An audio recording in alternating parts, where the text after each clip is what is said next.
Hello, I'm Clea Iveson, and this is Ayva Rossouw-Holland. Hi everyone, and welcome. We're here today together to talk about Ayva's journey in Canada's ballet organ family. What came before, what happens next, and everything in between. So for some context, so you know who we are, I'm Clea. I was a full-time dancer with Canada's Ballet Organ from 1991 to 2011. And then I transformed into character artist and education manager, which is what I'm still doing now. So I really did my growing up those years with the CBJ family and Ayva. So have you. So you were 18 when you joined. You started your journey with us, and now you're nearly 30 and headed on to the next step. So welcome. We can't wait to hear about all of these steps. Thanks, Clea. Yeah. So it all started when I started training in Victoria, BC, primarily at Pacific Dance Centre with Maureen Eastick. And at that studio, Letitia Pang, who's a former dancer with Canada's Ballet Organ, also trained at Pacific Dance Centre, and that's kind of how I heard about Canada's Ballet Organ. So it's always been a dream of mine since I was, probably around 13 is when I started to kind of think about ballet as being a career. Once I graduated high school, I had done other training, at other summer schools and tried to enrich my training as much as I could. And I did find the idea of becoming a professional pretty daunting. So I decided to take a year off from dancing full time. I took classes here and there. What did you do during that year off? I worked as a hairdresser. Oh, yeah, fantastic. So my high school had a trades program. So during grade 11 and 12, I was sort of, working down in the basement where they had a mini hair salon. And so that was lots of fun. And that was a really cool experience. I still love cutting hair. I've seen you do it a few times here and there. I've been in need of a haircut. Yeah, cutting company members' hair and all of that. So, and then as the year went on, I was 17 going on 18, and I was like, you know what? This ballet really is my dream, and if I don't go for it now, it'll be too late. So. So you decided to take the leap and I decided move to from take the leap. Victoria, BC, all the way to my hometown, which I'm partial to Toronto. Yeah. So what was that like, coming all the way here, joining George Brown Dance? It was fairly intimidating coming from, a smaller city.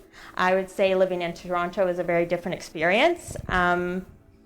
And so that took some adjusting, and I had to become quite independent. It was away from home for the longest I ever had been. But everyone in the college program as well as the company were so welcoming and supportive. I had wonderful teachers. It was really interesting to meet other students that were from all over the place, very different training. And the teachers also had, different ways of passing on their knowledge. And so I would try and take bits from all of my teachers and really listen to what they had to say and find what worked for me. You mentioned that, ballet was what you had been doing, but when you came here, you would have had to do more than just ballet. Yeah. So yeah. What kind of experience did you have in your other dance classes? I had never really taken jazz very much. I remember taking a jazz class in a summer school one year, and it was really cool and I loved it. But I do remember taking jazz here and feeling a little bit lost and kind of awkward, to be honest. But then by the end of the school year, jazz class was hands down one of my favorite classes. I absolutely loved it. So it really helped me diversify as a dancer. So great. So I remember the first time I met you. Yes, I do too. Yes. it's a big step to take from home. And the company, I think, was on tour. We were on the island. Yes. We were in Sydney, British Columbia, and I remember, Bank being like, Clea, there's this dancer. She's going to take class with us, and can you make her feel welcome? Can you talk to her? Can you get her into class? And I was like, oh, okay, sure, no problem. And there you were, and I 100% recognize that look of just wanting to do your best and wanting to, absorb everything around you. And it's like, okay, you got to breathe too and relax, and it's going to be great. We're going to do some pliés and tendus, and here we are. We're going to dance together. Yeah, that's so true. I definitely remember that moment as well. Standing behind you at the bar and just feeling quite nervous. And I remember actually telling you I was nervous. Oh, really? Yeah. And you said, don't worry, it's just tendus. You've done them before. You've done them before. So it was really nice. So right from the get-go, from meeting company dancers, it was a really welcoming experience. So that was so really that was special. the clincher, right? That's you just because you met me, you said I'm going to Toronto. That's great. Yeah. I remember being the very young dancer joining the company. Many of the company members were much older, and just that desire, literally, this is so cool. I want to be a part of this, and there it went from there. So yeah, totally. So George Brown opened this career path for you to become a professional dancer. You came here, you danced, you would have then joined the mentorship program and the apprenticeship program. So what did you experience, or what did you learn that just you had no idea was even part of this career as a dancer? Those little things that creep in that you just didn't even know you had to learn. So those moments of aha, I get it. What's going on here? Yeah. Well, I think something is getting used to, really being a team player is a huge thing. Learning how to compromise and work with others, especially when it comes to learning choreography, working on new pieces.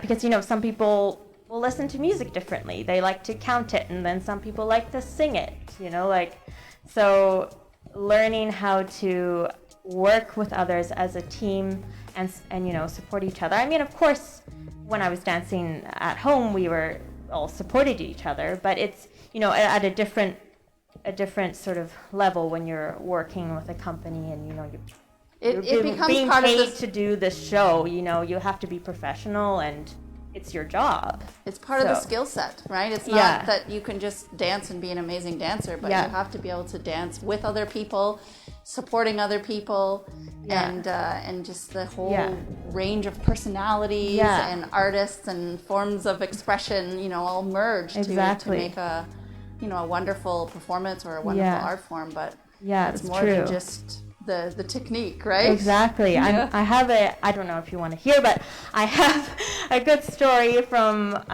while we're on tour. That's a good representation of being a team player. And it was during the Anastasia tour, and my dear friend Heather, who's also was a company dancer with Jörgen. Oh, she was at school too with you, wasn't she? Yeah, she was at school with me as well. She did the whole together. thing, school, mentorship, everything. She's one of my best friends. And we're on tour, and the day of the show, she puts out her back and she can't move. Her back is frozen.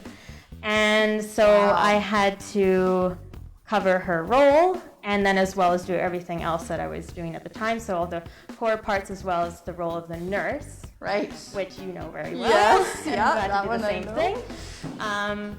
But it was the day of the show, so it was kind of pretty stressful, because it's you have a certain amount of hours, and then you're on stage. You better do a good job. Yeah. But the show went well, and injuries happen all the time, so you have to be prepared for that. And then again, she helped me out that same tour, because I hurt my ankle, and she had to cover all the roles I did. And she did the exact same thing, all the core roles and the role of the nurse as well. And so we're all there to support each other and have to take the brunt of the work sometimes. Yeah, you got to do more than your share, but you're Yeah. kind of happy to do it because you know that others are going to be there for you. Yeah, right? definitely. When you need it. Yeah. Yeah. So, thank Jörgen, artistic director for 10 years. You would have learned a lot from him, right? Yeah. Probably in dance and in life. And I've always felt that Bank truly embraces each person, each artist, and he wants to find ways to challenge you and to really amplify your uniqueness as a dancer. So I'm sure that, Bank drew some things right out of you, and you guys found some things to laugh about. So can you tell us a little bit about that? Well, sure. So, if you have seen Bank's work, he brings a lot of life and a lot of life to his characters in his ballets. And often, I was cast to do those kind of roles because I feel like I'm a little bit more apt to doing roles where there's a bit more acting involved. And so something that we both laugh about from time to time is I would get really into a role, and it's also performing art with our body as well, and sometimes I forget what my body's doing, either forget the steps or just like go off in some kind of different choreography, and I would either get in trouble for that or laughed at for that, or I would laugh about it, or we had our Ayva moments. Yeah, right? Ayva moments. Ayva moments. Yeah. Some other people have them sometimes, and we call them Ayva moments. Yeah. But the one thing that Bank always says is give your 100%, and if you make a mistake, that's fine. It's better that you make that mistake, and then if you've made a mistake, you have something you can clearly correct or you can try and improve on. Because if you're so tentative or so careful in how you do things, so you don't quite make the mistake, but you're not actually quite fully doing it either. It's just there's not a lot to work with there, and that's a really valuable lesson. So yeah, I'll take that one with me. Yeah, good. I think you have a pretty good story of your apprenticeship year in Nutcracker. You went for it. I did. I did. So I wasn't yet hired into the company, and I was performing Snowflakes in the Nutcracker, which I was very excited about, and I always wanted to impress the boss. I think it was in Ottawa that this happened. Anyway, I came on for my very first entrance, and I see Danielle, a former dancer, just in front of me. I see the back of her tutu, and then the next thing, I see the floor. I just face planted. I don't even know how it happened. But yeah, and then I got right back up and just kept on dancing. And couldn't stop thinking about that the whole time. But then after, I was really nervous as to what Bank would say. Yeah. And I remember just kind of scuttling around, trying to avoid him. And then, he just came up to me and just "Are you okay?" I'm like, "Yeah." He's like, "Okay, good." And just leaves. And that was that. That was it. And so I was like, okay, well. And then you got hired. You got hired, Yeah. and you went 100%. Yeah. All the time. So. All right. Yeah, good luck. So yeah, you would have then over the 10 years danced in pretty much all of Bank's major ballets, but you would have also worked with lots of different choreographers. So you get this really great experience across the board. So is there anything that stands out from those 10 years? Yeah. Either a character or a role or a choreographer that you worked with? Yeah. Yeah, I got to work with Robert de Rosier one season, which was really wonderful. And he created a character on me, which was really special. I hadn't really experienced that before. And his ballets have sort of this quirkiness to them, and really powerful movements. And my character kind of evolved. At first I was a clown with a drum and then I became a conductor in the end. So I was a conductor with a little mustache, and I did this pas de deux at the beginning of the ballet with Daniel De Silva, and he was the bearded lady. And it was just really wacky, really out there, but I really resonated with the character somehow, and I absolutely loved it. And I even just going to, watch a symphony and watch how conductors move, and they're like really vigorous little flicks of their on. Yeah. And learning how to embody that was a lot of fun. I loved that. And then of course all of Frank's ballets. I've enjoyed parts of every ballet I've danced. Yeah. In terms of like a classical role, I really did love being a swan during Swan Lake. It's just such an epic ballet. Over and over again. It's an epic ballet. Did it for 2 seasons. I don't know if I could do it for a third, but I do love it.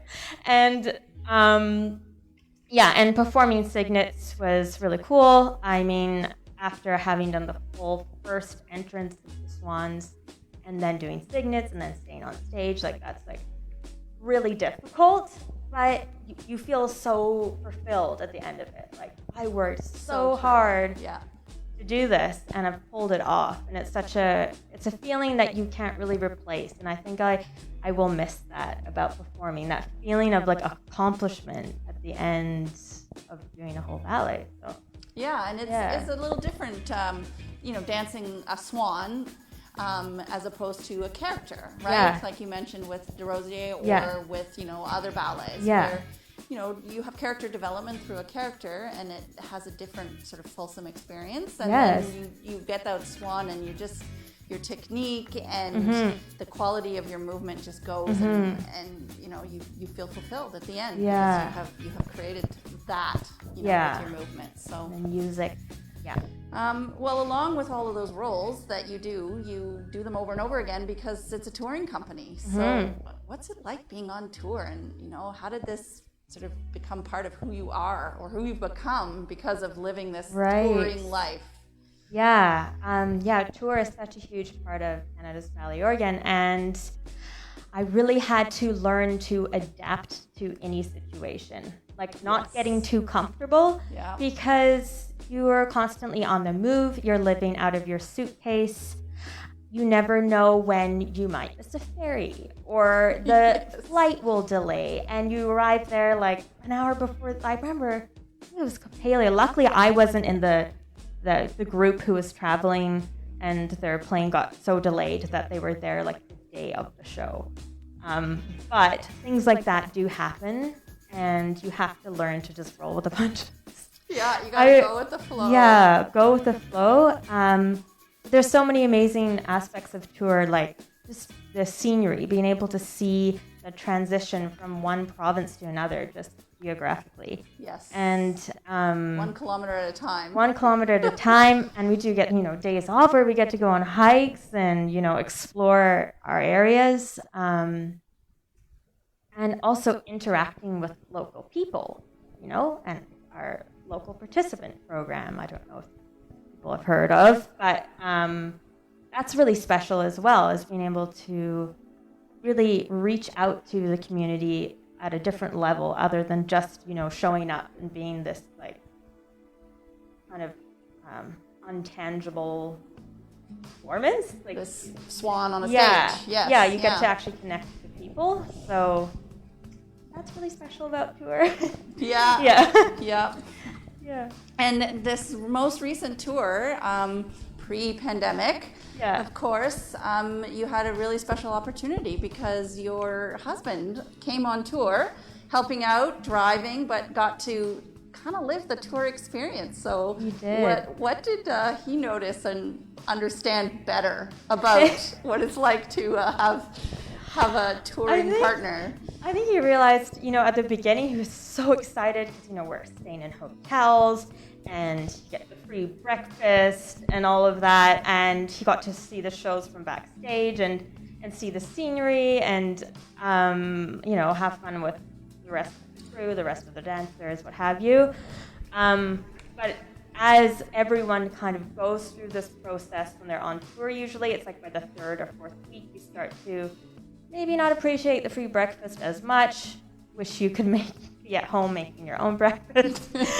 And so he like went through the whole sort of emotional roller coaster that people tend to go through.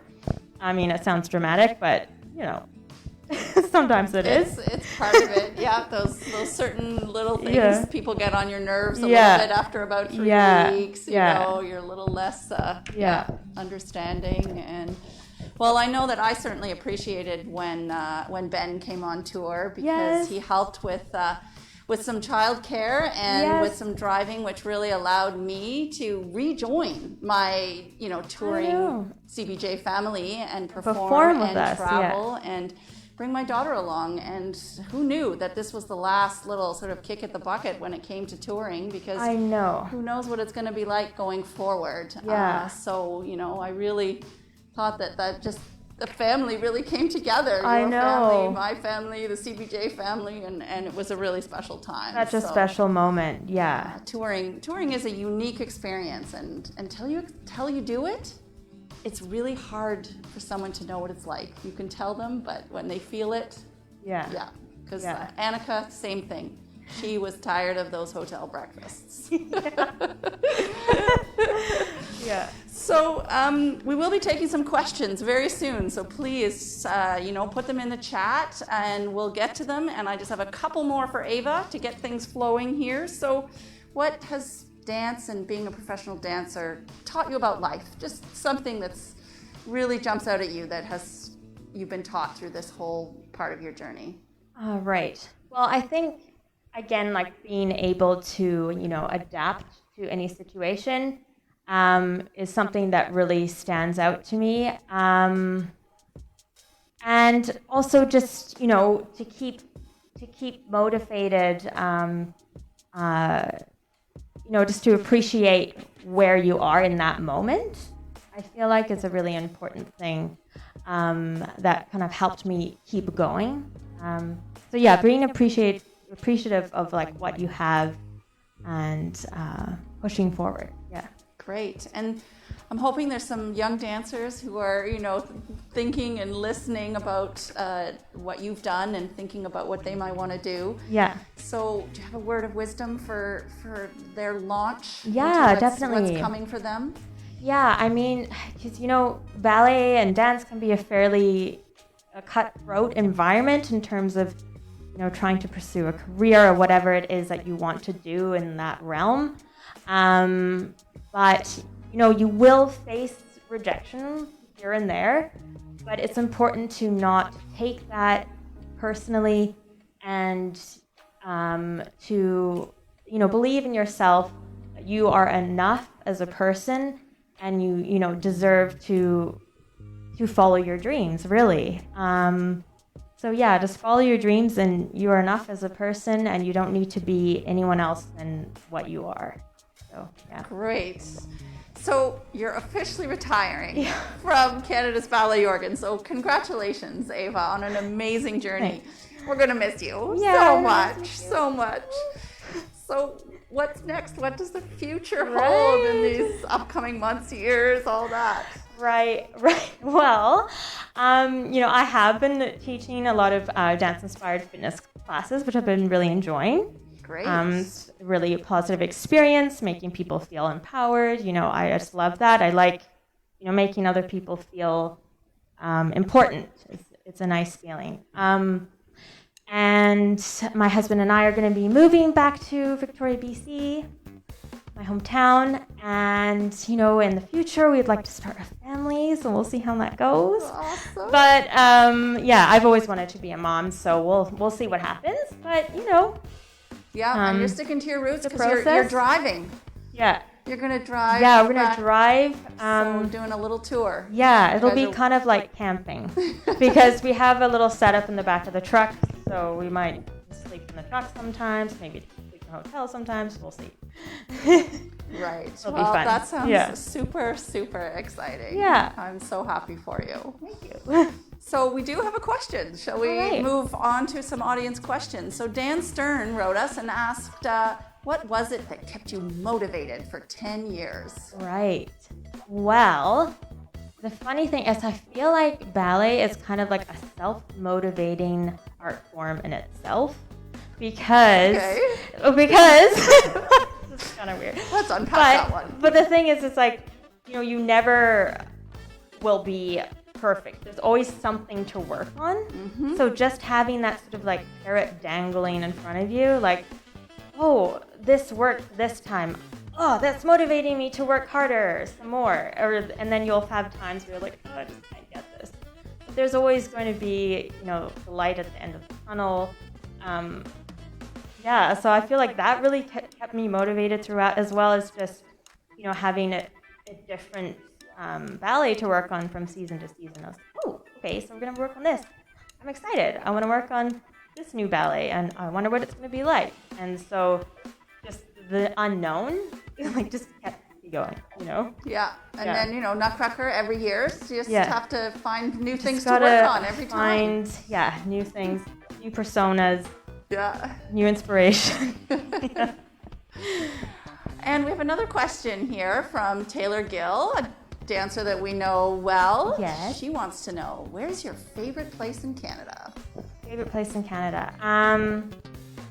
I would say, and I think a lot of the dancers probably have the same thing, but Nelson, BC is such a cool place in the mountains. And it's really unique because the stage there is tiny. So every time we go there, we have to kind of compress the show and figure out very creative ways in, making it work. And it's like shocks me every time. I'm like, how did you pull that off? That was crazy. Yeah. And also the audience there is so receptive to our work. There's always like loud cheering at the end. Like people really seem to have a good time. So yeah, Nelson, I love it. It's a great place. Beautiful area. Mm-hmm. In the Kootenays, yes. We have another question. Fantastic. Nathan Aaron, thank you so much for answering, Ayva. I used to volunteer for Canada's Ballet Jörgen. All right. Well, we appreciate our volunteers. Yeah. You don't understand. I mean, it's so true. Every community we go to has volunteers, and here at home there's volunteers, and with everything online these days, the volunteers that are keeping us going, it's fantastic. So we appreciate you. So thank you. Anyway, it seems like we're wrapping up with any questions at this point. So if there's anything more, please just pop it in. And I want to take a moment to thank Daniel De Silva, who is former dancer, but continuing to dance and is managing all the technical aspects of this chat. And we certainly couldn't do it without him, right? No, not at all. We would have been lost. Thank you, Daniel, for doing all of that. We appreciate it. And we're hoping that everyone out there has enjoyed our chat. And we do. We wish you all the best, Ayva, with everything that comes next. Yeah. And thank you to all the audiences out there. Yes, Daniel's giving me a signal, so I think maybe there's one more thing. Oh. Do I still plan on dancing? I think it'll be hard it'll be hard to stop dancing completely. Yeah. I think I'll dance for myself, maybe a bit more recreationally. Maybe if I, have a gig here and there. I have done some like TV work, performing as a dancer, so who knows? Maybe I'll try that a little bit more.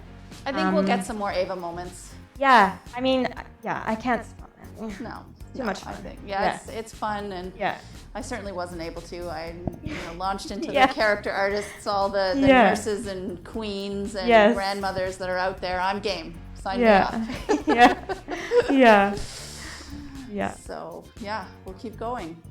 All right, we're going to wrap that up. All right. So thank you so much, everyone, for joining, and thank you so much, Ayva, for being a part of this family. Thank you, Clea. Thank you so much. All right. Bye. Bye.